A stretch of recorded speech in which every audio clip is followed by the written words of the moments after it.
highroomnow.com. I am Dr. Rachel Tate from San Diego, California at ACR 2023, and I have the extreme pleasure of interviewing someone who has become a mentor to me more recently and also a friend, Dr. Irene Blanco out of Northwestern. So Irene, thank you for being here today. Thank you for having me. Yeah, this is awesome. So this is a little bit of a follow-up from what we talked about in 2020 and kind of bringing things forward and in terms of diversity, equity, inclusion, but one thing that we both love are clinical trials. So tell me a little bit about the framework and what's going on in clinical trials and inclusion today. Sure. I mean, what we've been talking about a lot this ACR and this convergence has really been how do we diversify clinical trials, right? How do we bring in the patient populations that are often not represented, even though they're disproportionately affected by all of these rheumatic diseases, and how do we really get that patient voice in the clinical trials that are so greatly needed? So how do we do that? I mean, you're my guru, right? You know how to do this. No, you are. But you also have a keen mind and the flexibility of knowing what, it's almost agility, right? That what we need to do to get there. What does that look like? How can we do that? We need multimodal approaches, honestly. So I think number one, it's how do we diversify the investigators, right? Who are the people that are asking the questions? Because more often than not, people that come from these communities oftentimes are going to be asking the questions that relate to these communities. Yes. Number two, how do we diversify the people that are just recruiting these patients, the coordinators, the staff, etc. Because there is data that shows that when you have a more diverse staff, just your study coordinators, etc., you're going to actually recruit more of these patients because they're the ones that actually have the most face time with the participants in your trials, right? Number three, thinking about how do you potentially give better incentives in order to recruit your participants, right? How do you provide transportation? How do you decentralize your trial? Does everything have to be done at the study site?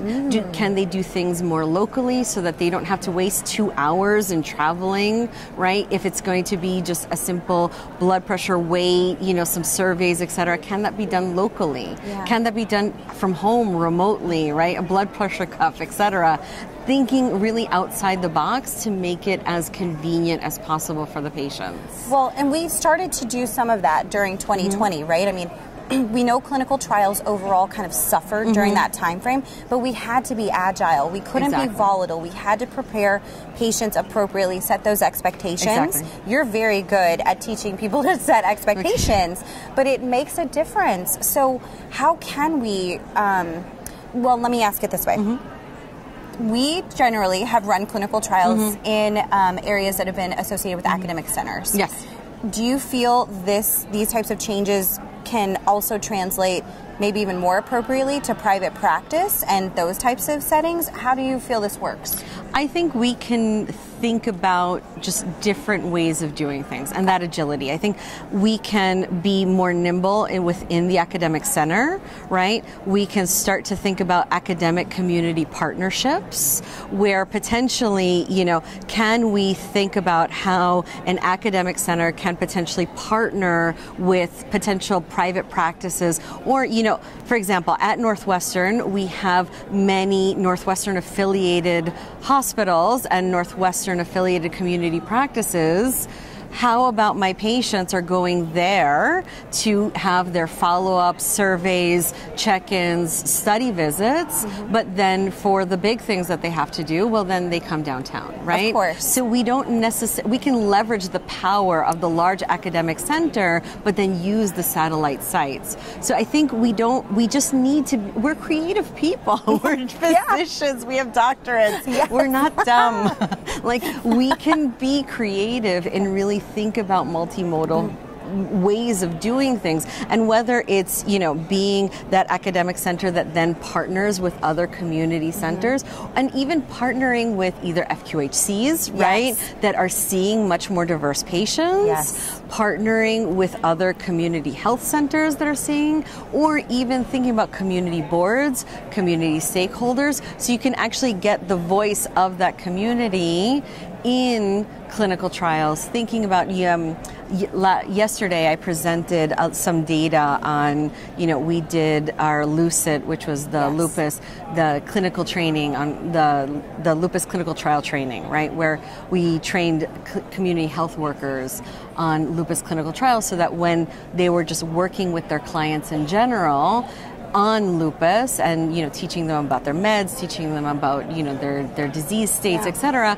talking to them about clinical trials. So imagine if you're going to launch a clinical trial, maybe using some of those funds for a CHW to be able to help you recruit. Right? And talk to the patients and help educate the patients where you may feel that you don't have time to sit with the patients, maybe that CHW does. So, and that's almost like optimizing your strategy. Exactly. Right? It's using, you said it best, it's leveraging, right? Exactly. It's almost vertical integration of that healthcare worker. Correct. And moving in a different circle that's more parallel with that patient. Exactly. So, what is the ACR doing? Because you have a title with the ACR.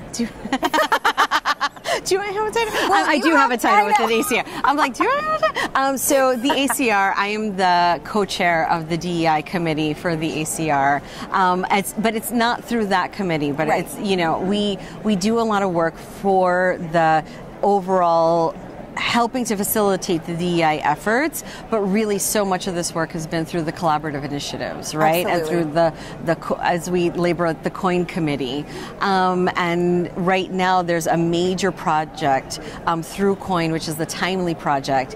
It builds on LUCIT and a prior project called Mimic, where together, it looks at how do we train providers to talk to their patients about clinical trials.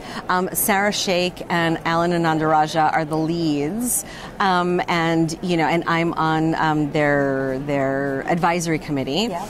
And to really think about, we never in medical school learned on how to talk to our patients about clinical trials. Right? Not really. No. Never, right? And so how do we teach these providers how to teach their patients about clinical trials, how to inform their patients? Because we know, actually, that when patients hear about a clinical trial from their main provider, they're much more likely to be receptive. That makes sense. You've built that relationship. Exactly. It's on you trust. have that trust. Well, and tell me how health literacy kind of plays in this. We've talked at length about this, right? We've even had these conversations about how health literacy, it's not just enough to be healthcare literate, it's the entire system. It surrounds all of us, and we have to have that thread, that commonality. How can we do that better from a provider perspective? I think it's critically important when we think about particularly the consent process, right? Because informed consent is a process. It's not just a document. Right? That's what we always talk about in terms of trials, ethics, etc. Patients need to truly understand what they're participating in and what the expectations are and what they're signing up for. Whether it's a very simple trial, it's just observational and there's no medical intervention, or there's actually a medical intervention where there's a real risk of harm. They really need to understand what they're actually signing up for, right? And so the onus is on us to really explain to them what is going to happen during the trial, what the intervention is, what the observation periods are, what the risks truly are, without coercion, without jargon, without what I lovingly call medicalese. Yes, I knew you were going to say that. I was waiting for it. Where patients can really understand what we're talking about and then make a decision for themselves. And if it's not necessarily conveyed the first time, then the second time. And sometimes we do have to do teach back, right? Like, explain to me what you understood from the conversation we just had. Because again, if you're doing a major intervention on these participants, right, on these potential participants that could heaven forbid, result in harm, right?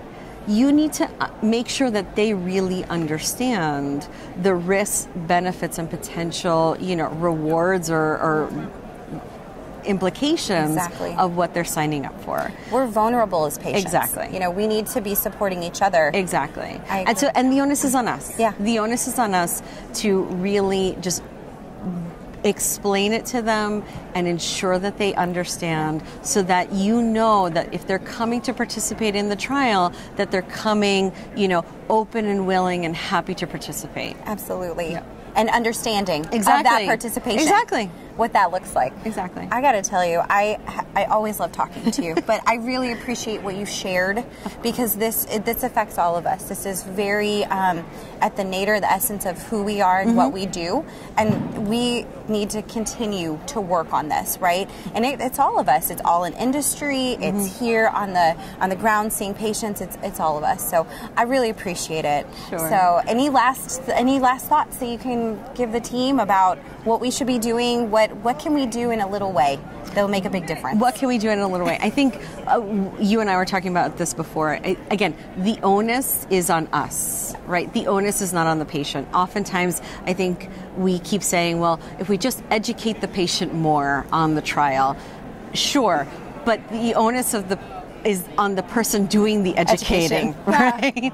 And so really the onus is on us to put the materials out there, to really do a good job at teaching the patients and to keep the work moving forward. So let's take some ownership and continue on. Stay tuned for more from Room Now at ACR 2023.